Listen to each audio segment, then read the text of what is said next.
How to fix not posted yet, try again problem on the Instagram app. Hello guys, welcome back to this new short tutorial. So I'm gonna show you how to fix this problem easily and fast. Open the settings, go to the apps manager, open the apps like this. Now on this page you will find all the apps that you have on your phone.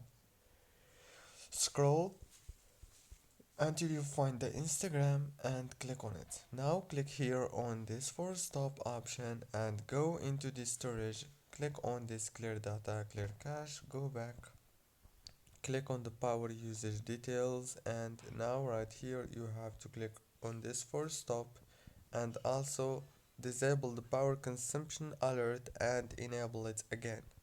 And the last thing you want to do now is just go to the Play Store, search for Instagram and update it.